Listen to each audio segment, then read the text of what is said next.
Assalamualaikum, selamat pagi, selamat siang, selamat sore, selamat malam. Kali ini benar, tapi pokoknya semuanya selamat ya teman-teman.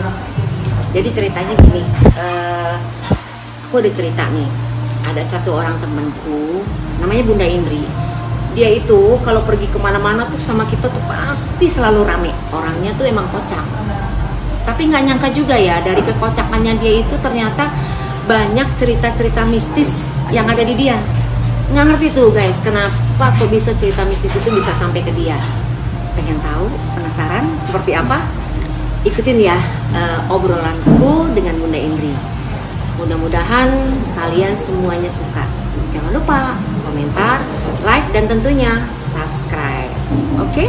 Terima kasih. Assalamualaikum. Bun. Bun, nah, lu kemana aja sih? Gue cari-cari ngumpet. Nah, gue setiap kali nelpon lu ya. Ntar ya Bun, gue pikir ntar lu nelpon gue. Ntar ya Bun, gak taunya lu pergi ke sono, lu pergi ke sini. Lu kemarin kemana? Baru pulang dari touring. Touring. Iya, cari cuan cuy. Cuan. Biasa cuy. Itu rombongan dari yang apa namanya grup ke puncak di daerah Cisarua. Kapan? Naik motor. Telepon itu? Iya. Terus udah tuh. Nah, nginep berapa hari di sana? Cuman 1 hari 1 Oh, 1 malam. hari. Nah, ada kebetulan mereka rombongan dari sejabodetabek. Wah, mantep tuh nah, ya, seru ya, seru gue ya. yang ngurusin IO-nya gitu. Udah tuh. Nah, sampai sana gue biasalah ngurusin mereka gitu ya. Tapi pas malamnya ada kejadian seru Bun. Kejadian apa? Sebenarnya sih habis asar itu sudah nggak enak gitu loh, karena ya mungkin yang pengurus itu tidak berkenan. Gimananya sih Bun, gue jadi takut. Sebenarnya sih itu vilanya nggak terlalu serem ya, dan itu juga udah ibu jadi merinding nih. Gue berunding lagi. Gue udah merinding lagi nih. Gimana? Iya, udah gitu dia gini, jadinya tuh habis dia tuh ingin kencang tuh suara inian musik gitu kan, soundnya tuh pas lagi azan. Mungkin mereka yang penghuni itu penghuni yang muslim, gue kagak tahu ya. Nah pas habis mau maghrib kan dia rencana kita tadinya nggak ada itu di luar dari IO gue gitu loh. Dia bikin sesuatu, jadi dia ada kayak ada kayak penginapannya itu, di bawahnya itu kan kayak panggung gitu Bun. Nah di bawahnya itu dibikin kayak seperti di diskotik Bun, ada lampu-lampu itunya.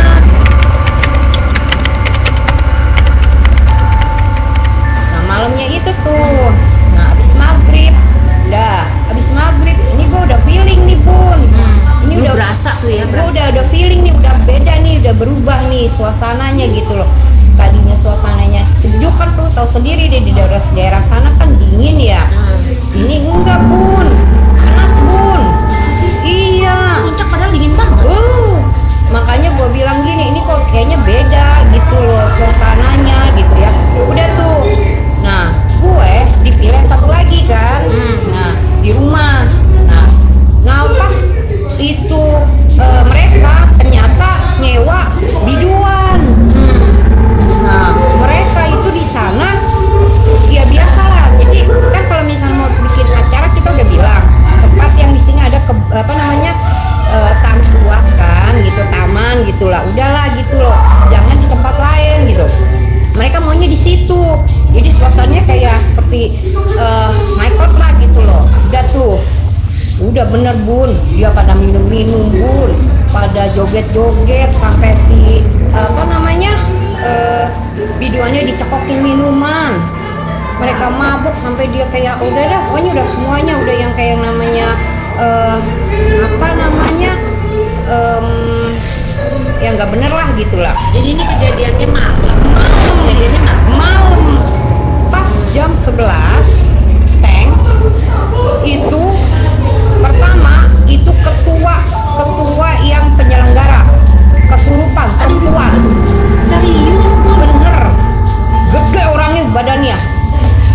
Nah terus berlanjut sama ini nyata Bun, saya nggak bohong. Berlanjut sama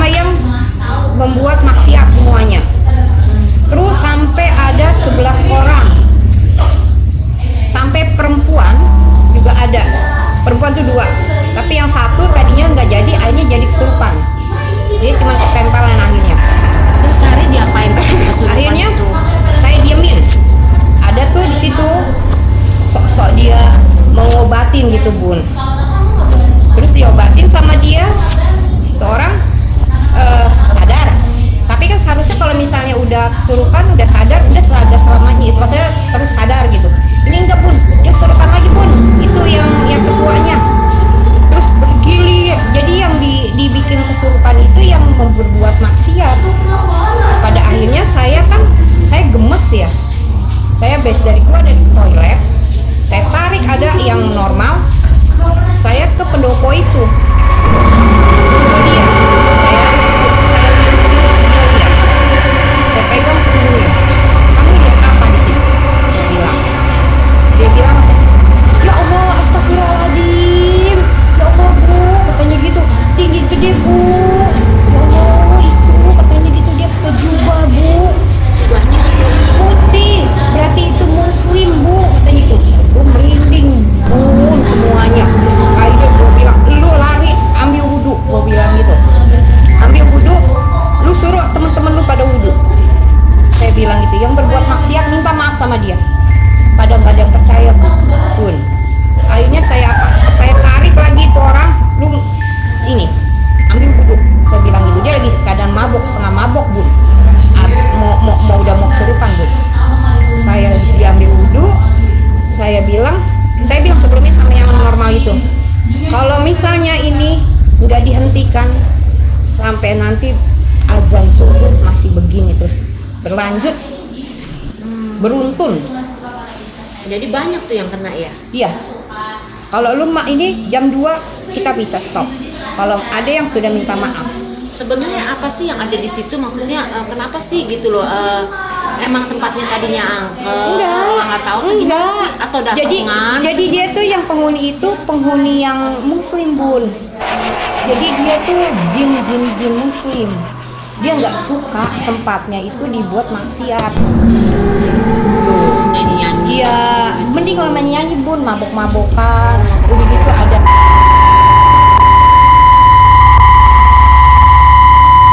sembarangan, kita nggak tahu ya gitu loh, karena saya ingin, cuman memang suasananya sudah nggak enak Bun gitu loh. Dan udah akhirnya saya bilang pas yang ambil wudhu itu yang mabuk itu, dia teriak Bun, sampai dia sujud Bun, meminta maaf Bun. Benar-benar dia ngeliat, ya Allah gede banget, ya Allah ampunilah aku ya Allah. Udah stop dia. Langsung saya lari ke pendopo itu, saya minta maaf ke perwakilan semuanya Bun. Saya cuma hanya minta 1 batang rokok, siapa yang punya?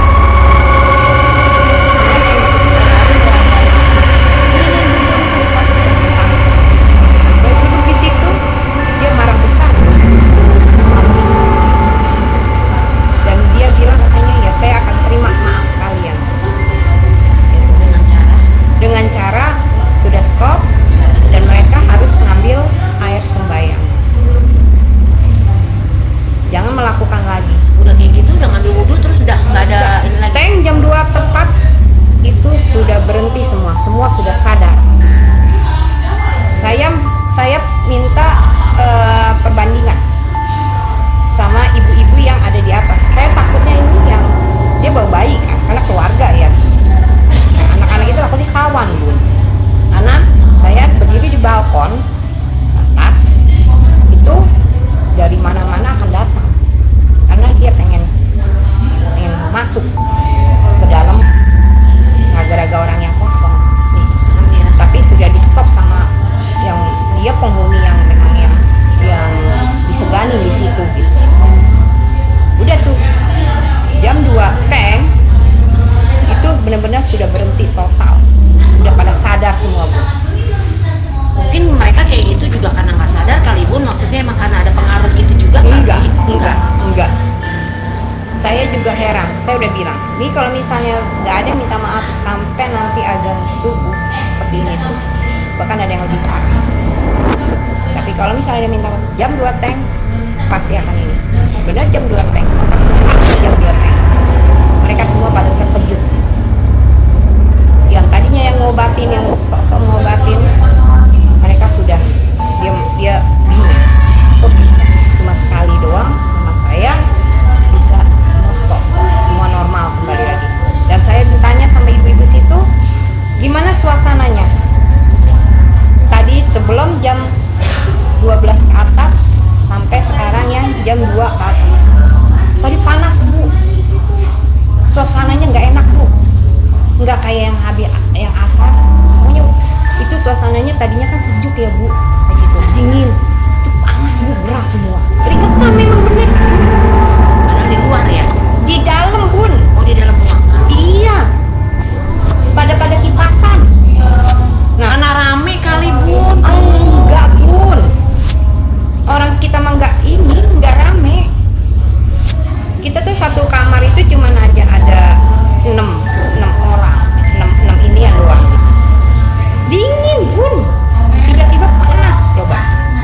Energinya tuh lebih gede, kuat banget Bun. Serem banget sih.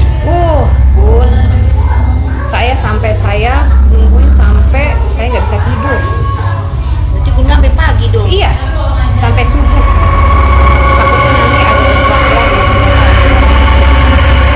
Dia ngomong, malu ngomong, tenang aja. Dan semua sudah kita kendali. Karena mereka sudah sadar semua. Gitu. Saya nggak suka tempat saya begini. Udah tuh. Mereka langsung akhirnya mereka bisa ambil dulu, mereka tidur. Terus ininya hawanya udah normal lagi, sejuk lagi, Pulang dingin. besoknya udah biasa lagi ya. Iya, udahnya mereka pernah lemes doang. Oh gitu. Iya, itu saya Lu mah ada-ada aja deh. Kalau pergi 11 orang saya ngatasin. Lu bayangin aja tuh yang ketuanya orangnya gendut besar. Dari yang bawah dia udah sadar, dia naik ke atas. Kesurupan lagi Bun, sampai merangkak tuh di tangga. astagfirullahaladzim. Kagak ada yang bisa.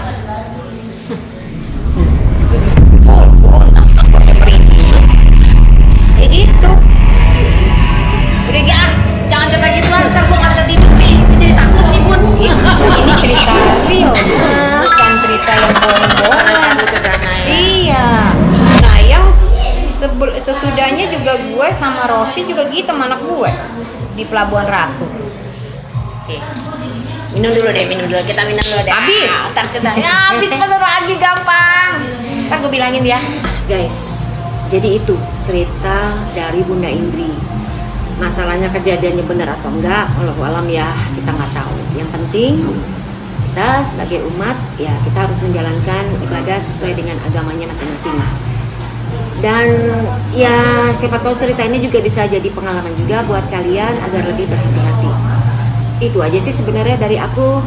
Nanti besok ikutin lagi ya. Kalau obrolan yang kedua ada seru lagi nih, karena Bunda Indri ada obrolan lagi yang kedua, yaitu cerita dia lagi, pengalaman dia. Kali ini mengenai anaknya. Ikutin part 2-nya. Terima kasih. Assalamualaikum.